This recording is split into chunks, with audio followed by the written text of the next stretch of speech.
आधुनिक भारत में इस बहुजन समाज को हुक्मरान बनाने वाले हमारे रहबर, हमारे राम साहब श्री काशीराम जी के चरणों में नमन करते हुए,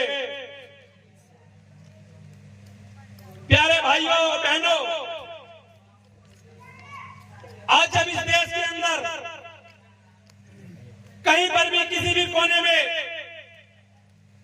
किसी प्रकार का कोई अत्याचार होता है, तब ऐसे समय में उस अत्याचार के खिलाफ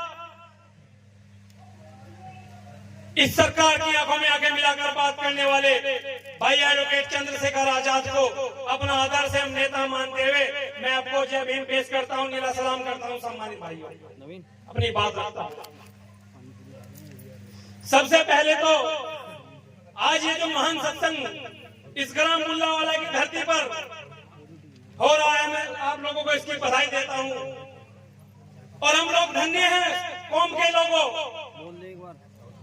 के ऐसे लंबे समय में जब लोग घर में आराम करते हैं,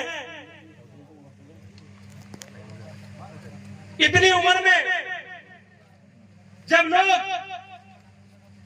खाट पर से उठना पसंद नहीं करते हैं, मैं पुनः धन्यवाद आभार व्यक्त करूंगा अपने महापुरुषों का, अपने गुरुओं का, जो यहाँ पर इतनी रात में हमारे बीच बैठे हैं और लगातार इस देश के अंदर बेगमपुरा राज की स्थापना करने के लिए, गुरु रविदास जी का सपना पूरा करने के लिए अपना एक एक दिन, एक एक पल, एक एक मिनट, एक एक सेकंड लगा रहे हैं। सम्मानित भाइयों, गुरु रविदास जी ने सपना देखा था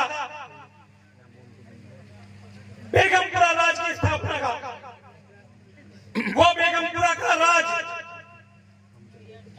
जिसे बे से बिना, गे से गम और पूरा का मतलब होता है स्थान, वो स्थान जहां पर कोई गम ना हो, जहां पर कोई दिक्कत परेशानी ना हो, जिंदगी बड़ी सुख में हो, ऐसा गुरु रविदास जी ने बेगमपुरा राज का सपना देखा था। सम्मानित भाइयों, आज हमारे महापुरुष, हमारे धर्मगुरु जो रविदास कौम को और रविदास धर्म को आगे बढ़ाने के लिए लगातार प्रयासरत हैं, हम लोगों को भी सोचना पड़ेगा कि हमारे महापुरुष, हमारे संत महात्मा, हमारे संत जिन्होंने सपना देखा था, आज हम लोगों को अपने गुरुओं, इन महापुरुषों के सहयोग करना चाहिए। सम्मानित भाइयों, लेकिन मैं देख रहा हूं, कल एक बाबा जी सहारनपुर में आए हुए थे और अम्बाड़ा रोड से निकल कर गए, पूरा दिन अम्बाड़ा रोड जाम रहा, पूरा दिन अम्बाड़ा रोड जाम रहा। और उसमें जब आंख खोलकर देखी ना, तो हमारे लगभग 20% लोग वहां पर सेवा कर रहे थे। अपने को अपना नहीं मानना है, दूसरों के घर में जाकर के झाड़ू पोछा करना है, अपनी झोपड़ी को नहीं सजाना है, दूसरों के महलों का सपना देखना है। आप लोगों से यही आग्रह करता हूं, हमारे संत महात्माओं ने जो बेगमपुरा राज का सपना देखा है, हम लोगों को उसे मिलकर के पूरा करना है। आप लोगों ने भाई चंद्रशेखर आजाद जी के हाथ मजबूत किए। और सम्मानित भाइयों, मैं बेगमपुरा राज की इसलिए बात कर रहा हूँ, बेगमपुरा राज एक मिशन है, और मिशन क्या है? इस समाज को समतामूलक समाज की स्थापना करना, आर्थिक मजबूती देना। और समतामूलक समाज की स्थापना होगी, जब आर्थिक मजबूती होगी तो सम्मानित भाइयों, इस देश में और इस दुनिया में रविदास कौम का राज आएगा।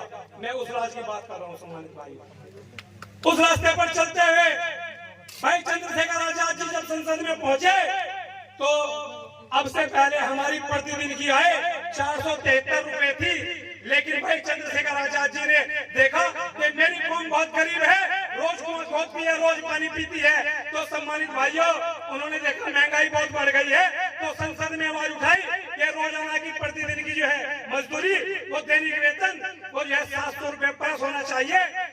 सरकार को झुकना पड़ा, और अभी एक सप्ताह पहले सरकार ने वो वेतन, प्रतिदिन का वेतन 473 रुपए से बढ़ा करके 783 रुपए कर दिया है। सम्मानित भाइयों, हम लोगों को आप लोगों की आवश्यकता है, हम लोगों को आपकी आवश्यकता है। मैं आपसे माफी चाहता हूं, ये हमारा जो प्रोग्राम है संत महात्माओं का है, दीन दीक्षा का है, सज्जनों की संगति का है।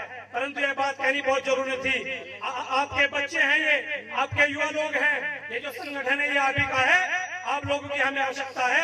आप हमें आशीर्वाद स्वरूप समय समय जब भी हमें आपकी आवश्यकता पड़े आप लोग हमें सहयोग जरूर कीजिएगा। बहुत बहुत धन्यवाद। जय भीम, जय भारत।